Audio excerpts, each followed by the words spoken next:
ओम नमः शिवाय। दोस्तों आपका हमारे चैनल पर स्वागत है। यदि आप मीन राशि या मीन लग्न के जातक या जातिका हैं तो आज का यह कार्यक्रम आपके लिए बहुत ही महत्वपूर्ण है, क्योंकि आज के इस कार्यक्रम में हम आपको बताने जा रहे हैं 30 अक्टूबर 2023 को जब केतु देव तुला राशि से निकलकर कन्या राशि में प्रवेश करेंगे तो आपके जीवन में क्या क्या बदलाव देखने को मिलने वाले हैं। आने वाले 18 महीनों में केतु के प्रभाव से जीवन के किन क्षेत्रों में आपको सफलता प्राप्त होगी, और हमने जो थंबनेल पे लिखा हुआ है केतु के 18 महीने राहु से बिल्कुल अलग प्रभाव देते हैं केतु, और कैसे अलग प्रभाव देते हैं इसकी भी जानकारी देंगे, और वह कौन व्यक्ति होगा जो आपको गुमराह करने वाला है। तो यह वीडियो बहुत ही इंपॉर्टेंट है। यदि आपके पास समय ना हो तो आप अभी इस वीडियो को स्किप कर दें। जब आपके पास समय हो आप इस वीडियो को पूरा देखें ताकि आप चीज़ों को समझ पाएं और साथ ही उससे लाभ भी प्राप्त कर पाएं। तो चलिए वीडियो की शुरुआत करते हैं। उससे पहले यदि आपने चैनल को अभी तक सब्सक्राइब नहीं किया है तो चैनल को सब्सक्राइब कर लीजिएगा, नोटिफिकेशन बिल को ऑन कर लीजिएगा।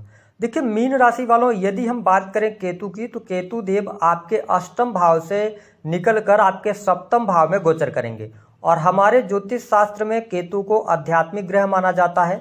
इन्हें आकस्मिक घटनाओं का कारक कहा जाता है, बीमारियों का भी कारक कहा जाता है।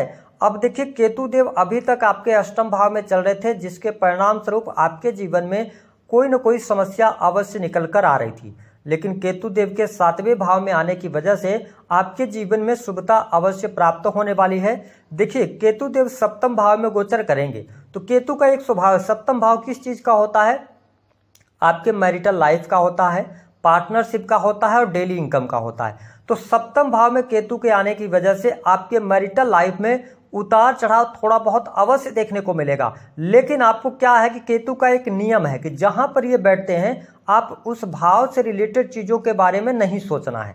जैसे कि यदि पति पत्नी के बीच में रिश्ते बहुत अच्छे नहीं चल रहे हैं तो जितना ज़्यादा आप उसके बारे में सोचेंगे या जितना ज़्यादा आप अपने रिश्तों को संवारने का प्रयास करेंगे उतना ज़्यादा चीज़ें आपके हाथ से निकलती चली जाएंगी। इसलिए अपने मैरिटल लाइफ में थोड़ा सा ध्यान जरूर दें, लेकिन बार बार यदि उसी के बारे में अपने मन मस्तिष्क में उस चीज़ को लेकर चलेंगे तो कहीं ना कहीं से प्रॉब्लम होगी। जीवन साथी को समझने का यदि आप प्रयास करते हैं तो आपके लिए ज़्यादा बेटर रहने वाला है। साथ ही यदि देखा जाए तो मीन राशि के जातक अथवा जातिकाओं के लिए 30 अक्टूबर 2023 से लेकर 2025 तक का जो टाइम पीरियड रहेगा, यहां पर आपको पार्टनरशिप करने से बचना चाहिए, क्योंकि केतु जिस भाव में बैठते हैं ना उस भाव में कहीं ना कहीं से ये प्रॉब्लम अवश्य देते हैं। हालांकि आपको कोर्ट कचहरी आदि के मामले में शुभता अवश्य देखने को मिलने वाली है। यदि आप विदेश से जुड़ा हुआ कोई भी कार्य करते हैं तो उसके लिए भी समय अनुकूल रहेगा।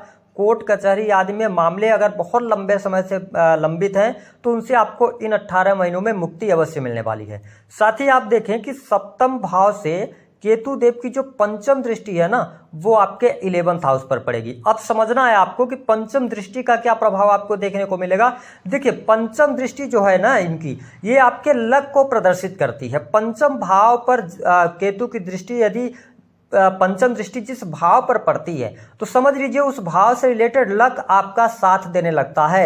आपको उस भाव से रिलेटेड चीजें बहुत आसानी से मिलने लग जाती हैं, क्योंकि केतु का संबंध जो होता है वो आपके पास्ट लाइफ से होता है। आपका जो संचित कर्मा है उसका फल आपको प्राप्त होने लगता है। तो समझिए कि केतु की पंचम दृष्टि जो है वो आपके 11th हाउस पर पड़ने की वजह से जो धन की समस्या आपके जीवन में चल रही थी वह समस्या दूर होगी, क्योंकि आपके लिए यहाँ पर धन से संबंधित तमाम प्रकार के रास्ते खुलने जा रहे हैं।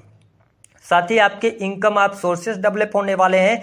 एक से अधिक जगहों से पैसा प्राप्त करना, एक से अधिक जगहों के लिए आप प्रयास करते नजर आने वाले हैं। कोई बहुत बड़ी मनोकामना महत्वाकांक्षा थी वह अवश्य पूर्ण होगी। देखिए 11th हाउस जो होता है ना वो आपके लाभ का होता है, तो यहाँ पर आप जो भी कार्य करने वाले हैं, जो आप कर्म करेंगे, तो पंचम दृष्टि 11th हाउस पर होने की वजह से आपके कर्मों का पूर्ण रूप से लाभ आपको प्राप्त होने वाला है। आप देख पाएंगे कि बड़े भाई बहनों के करियर को लेकर, उनके साथ संबंधों को लेकर आपको बहुत अच्छी शुभता देखने को मिलेगी, और देखा जाए तो आपके बड़े भाई बहनों का सपोर्ट और सहयोग भी आपके जीवन में रहने वाला है। तो आप यदि मीन राशि के जातक या जातिका हैं तो अपने मनोकामनाओं को लेकर, साथ ही आपके लिए धन को लेकर, इनकम ऑफ सोर्सेस, बड़े भाई बहनों को लेकर, सोशल मीडिया से जुड़े हुए कार्य करते हैं क्योंकि 11th हाउस है, साथ ही आपकी ये सेकंड मैरिज का भी हाउस होता है। ऐसे में आप ये समझ लीजिए कि अगर आप सेकंड मैरिज की तरफ बढ़ना चाहते हैं तो यहां पर संभावनाओं को ये बनाने का कार्य करेंगे।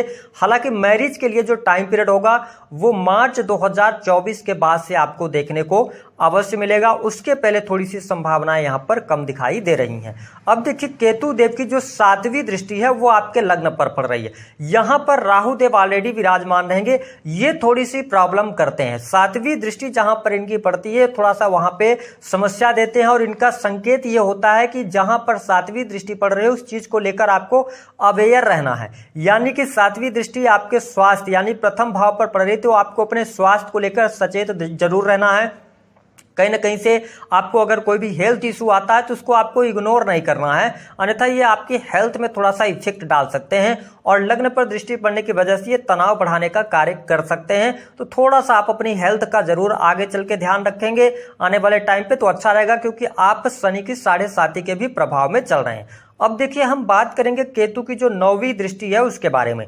तो केतु की जो 9वीं दृष्टि है ना, जिस हाउस पर पड़ती है तो उस हाउस से रिलेटेड चीजों की नॉलेज आपके पास में बहुत ज्यादा होने लगती है। कहने का ये मतलब है कि आपको उस भाव से रिलेटेड चीजों का एक्सपीरियंस होता है, ये एक्सपीरियंस देने का कार्य कराते हैं। उस भाव से रिलेटेड चीजें सडन आपको नहीं मिलती है। तो ये देखिए जो इनकी 9वीं दृष्टि है ना वो कहां पर पड़ रही है, वो पड़ रही है आपके सेकंड हाउस पर। तो देखिए छोटे भाई बहनों के लिए अच्छा है, छोटे भाई बहनों के करियर के लिए यहां पर अच्छा ये रिजल्ट देंगे। साथ ही आप देखेंगे कि आपके जीवन में आप मेहनत करने के लिए तैयार होंगे, परिश्रम करेंगे, परिश्रम से आपको लाभ प्राप्त होगा।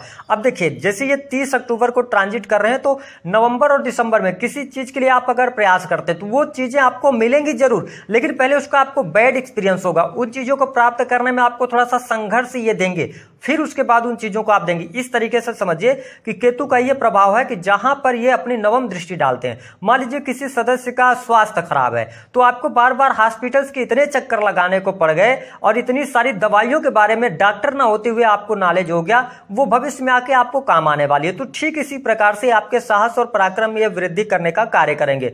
मीन राशि और मीन लग्न वाले व्यक्तियों के लिए अगर देखा जाए तो इन 18 महीनों में केतु की वजह से आपके जीवन में कर्ज से मुक्ति अवश्य मिलने जा रही है। आपका मन प्रसन्नचित रहने वाला है, वही शत्रु संबंधित समस्याएं भी आपकी समाप्त होंगी।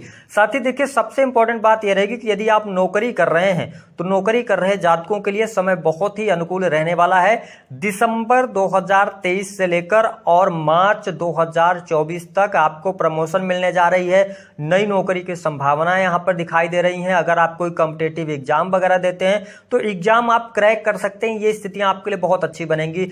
साथ ही आप देख पाएंगे कि करियर में सफलता, वरिष्ठ अधिकारियों से, वरिष्ठ लोगों से मिलने जुलने का भी आपको बहुत अच्छा मौका प्राप्त होने वाला है। तो ये स्थिति आपके जीवन में बहुत अच्छी रहेगी। आपके द्वारा किए गए परिश्रम से, पराक्रम से आपको बाय डिफॉल्ट लाभ मिलने वाला है। साथ ही अगर देखा जाए तो जो जातक प्रेम विवाह करना चाहते हैं या विवाह से संबंधित चीजों को जानना चाहते हैं तो देखिए विवाह के लिए अभी आपको थोड़ा सा इंतजार करना पड़ सकता है। जो स्थितियां आपके लिए बनेंगी विवाह के लिए वो स्थितियां बनती नजर आएंगी आपके लिए, विशेष तौर पर 2024 में। तो आपके लिए 2024 तक वेट करना पड़ेगा। हालांकि संतान संबंधित अगर कोई समस्या चल रही थी तो वह समस्या आपकी अवश्य दूर होने वाली है। जो आपके घर परिवार की समस्याएं चल रही थी, जो आपका धन संचित नहीं हो पा रहा था या आपकी वाणी की वजह से कहीं ना कहीं से आपके काम खराब हो रहे थे, आप पैसा बहुत ज्यादा कमा रहे थे लेकिन वो पैसे जो है तो आप जोड़ कर नहीं रख पा रहे थे, उन सभी से आपको मुक्ति मिलने वाली है। साथ ही अगर आपको लीवर से संबंधित, पेट से संबंधित समस्याएं चल रही थी तो वहां पर भी आपको शुभता अवश्य देखने को मिलेगी। कुटुंबीजनों के साथ में आपके संबंध भी बहुत अच्छे रहने वाले हैं। उन लोगों के लिए बहुत अच्छा रहेगा जो लोग रिसर्च के फील्ड से जुड़ने वाले हैं। यानी अगर आप रिसर्च के फील्ड से जुड़े हैं, डाटा एनालिसिस के कार्यों से जुड़े हैं, या जो जीवन में आकस्मिक रूप से बहुत ज्यादा निगेटिविटी आपको देखने को मिल रही थी, जो आपके बनते बनते कार्य जो हैं वो रुक जा रहे थे, उनमें भी आपको बहुत अच्छी शुभता देखने को मिलने लग जाएगी। वही मीन लग्न अथवा मीन राशि के जो स्टूडेंट हैं, जो विद्यार्थी हैं, उनके लिए समय बहुत ही अनुकूल हो जाएगा। साथ ही यदि आप कोई कॉम्पिटिटिव एग्जाम देते हैं तो आपको सफलता अवश्य प्राप्त होने वाली है। अब हम बात कर लेते हैं कि वह कौन व्यक्ति होगा जो आपको जीवन में गुमराह करने वाला है। देखिए मीन राशि वालों, हमने बताया कि केतु देव जिस भाव में बैठे हैं उस भाव से रिलेटेड चीजों के बारे में आपको ज्यादा सोच विचार नहीं करना है, वो चीजें अपने आप ठीक होती चली जाएंगी। लेकिन अगर आप उसमें ज्यादा इन्वॉल्व होंगे तो कहीं ना कहीं से आपको वो प्रॉब्लम करेगी। तो आपके सप्तम भाव में केतु की उपस्थिति, ऐसे में आपके और इनकी पंचम दृष्टि आपके 11th हाउस पर पड़ रही है। 11th हाउस है सोशल सर्कल का। तो आपके वैवाहिक जीवन में थर्ड पर्सन या थर्ड लोगों को लेके नहीं आना है। अगर पति पत्नी के बीच में कोई वाद विवाद हो रहा है तो दोनों मिलकर सुलझाने का प्रयास करें तो अच्छा है। अगर आपके सोशल फ्रेंड सर्कल से आप पे कोई भी व्यक्ति का हस्तक्षेप आपके वैवाहिक जीवन में हुआ तो आप का वैवाहिक जीवन टूटने के कगार पर भी आ जाएगा।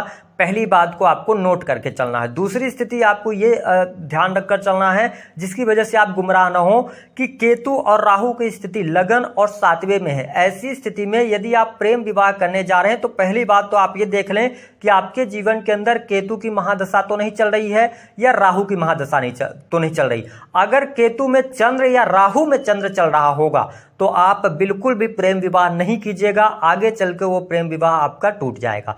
तीसरी स्थिति कौन आपको गुमराह कर सकता है? देखिए आपका जो लग्न के अंदर राहु रहेगा तो सप्तम में केतु रहेगा, तो आपको अपने फ्रेंड पे या किसी भी व्यक्ति पे या परिवार के किसी व्यक्ति पे भरोसा करके कहीं पर भी इन्वेस्टमेंट नहीं करना, वो भी पार्टनरशिप में। क्योंकि पार्टनरशिप में अगर आप करते हैं तो कहीं ना कहीं से आप बहुत ज्यादा नुकसान यहां पर सहलेंगे।